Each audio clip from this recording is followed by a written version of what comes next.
সৃষ্টিকর্তার অপূর্ব সৃষ্টি হলো গোলাপ। জানো তো, অনেক কবিরা ভালোবাসার সাথে এই গোলাপের পাপড়িগুলোকে তুলনা করে। কারণ এই ভালোবাসা যেমন সূক্ষ্ম অনুভূতি দিয়ে প্রকাশ করতে হয়, ঠিক সেইভাবে কিন্তু এই গোলাপের পাপড়ি দিয়েও প্রকাশ করা যেতে পারে। সকালবেলা উঠে অনেকগুলো ফুল তুলেছিলাম, তার ভিতর গোলাপ ছিল, ধূত্র ফুল ছিল, কারণ ধূত্র ফুল দিয়ে শিব ঠাকুরের পুজো করা হবে। আর আমাদের এখানে যে ধূত্রটা আছে দেখো কতটা সুন্দর দেখতে। এখানে কিন্তু কালো ধূত্র যেটা এটা কিন্তু অনেকটা উপকারীও, কারণ কালো ধূত্রর বিষ দিয়ে বিভিন্ন রকম ওষুধ তৈরি হয়। আর সাদা ফুল এটা দেখো, এগুলো কিন্তু তুলে নিয়ে আসলাম। শাকগুলো তো নাদায় যে জিনিসগুলো দেখতে পাচ্ছ এগুলোকে হলুদ বলে। এই হলুদগুলো কিন্তু আমাদের মাঠে হয়েছিল, সেগুলো সিদ্ধ করা হয়েছে, সে সিদ্ধ করে কিন্তু নাদায় রাখা হয়েছে। এবং এইগুলো কিন্তু অনেক দিন ধরে চাপা দিয়ে রাখতে হবে, তারপর কিন্তু হবে। তারপর মা বলছিল যে এই যে কড়াইটা, সে কড়াইটা সিদ্ধ করা হয়েছিল, এটা ধরে দিতে, সেজন্য আমি কিন্তু ধরে দিচ্ছিলাম। সেজন্য দেখো কত কালো জলটা, এটা কিন্তু হলুদ গুঁড়া জল। এবং এই হলুদ গুঁড়া জলটা কিন্তু সব ফেলে দিতে হবে, কারণ এটা গরুকেও দেওয়া যাবে না। তাই দেখো ভালো করে ধরলাম এবং ধরে কিন্তু নিচে নামিয়ে দিলাম এই জল। আর আমরা কিন্তু এই হলুদ কিন্তু বাড়িতেই তৈরি করি এবং বাড়ির হলুদে কিন্তু খাই। রঙটাও কিন্তু খুব সুন্দরই হয় তরকারিতে, কিন্তু তরকারি দেখে মনে হবে না যে বাড়ির রঙের হলুদ। এটা যখন ভাঙিয়ে আনবে তখন কিন্তু দেখিয়ে দেব যে কীভাবে সুন্দর হলুদটা হয়।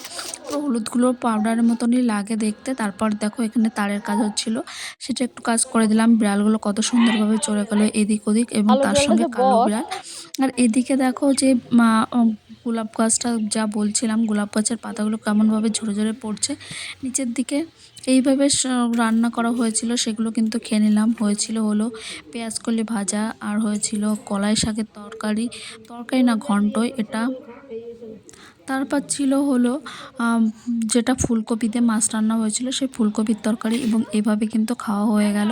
সকালের খাবারটা কমপ্লিট হয়ে গেল। এখন বিকালে এসেছিলাম একটু মাঠে, কারণ মাঠে কাকিমা বলছিল যে গাছ লাগাবে, শশা গাছের পাশে এখানে কুমড়ো গাছ লাগাবে, চাল কুমড়ো আর মিষ্টি কুমড়ো। কারণ এইগুলো যদি লাগানো হয় তাহলে পরবর্তীতে কিন্তু কিনা। এবং তার মাঝে কিন্তু একটা কুল দিয়ে গেল আমাকে, কুলটা খেতে বললো, তাই আমি কুলটা কিন্তু এখন খেয়ে নেব। আর এইদিকে দেখো কত কলা বাগান, এবং চারিদিকে কিন্তু সূর্য অস্ত যাচ্ছিল, অস্তগামী সূর্য রক্তিম রঙের আভায় রয়েছে কলা ক্ষেত এবং একটা কলা গাছগুলো দেখো কিভাবে হয়ে রয়েছে। এবং এখানে একটা সজনে গাছ আছে, সেই সজনে গাছে প্রচুর পরিমাণ ফুল হয়েছে। এই ফুলগুলো কিন্তু নিয়ে বাড়িতে নিয়ে গেলে কিন্তু বড়া হিসেবে খাওয়া যায়। এবং এখানে কিন্তু কাকিমা নিয়ে এসেছে 1 মগ জল। এই জল দিয়ে কিন্তু এই যেখানে লাগানো হয়েছে সেই গর্তটায় দেবে, এবং তারপর ভালো করে বীজগুলো পুঁতে দেওয়া হবে।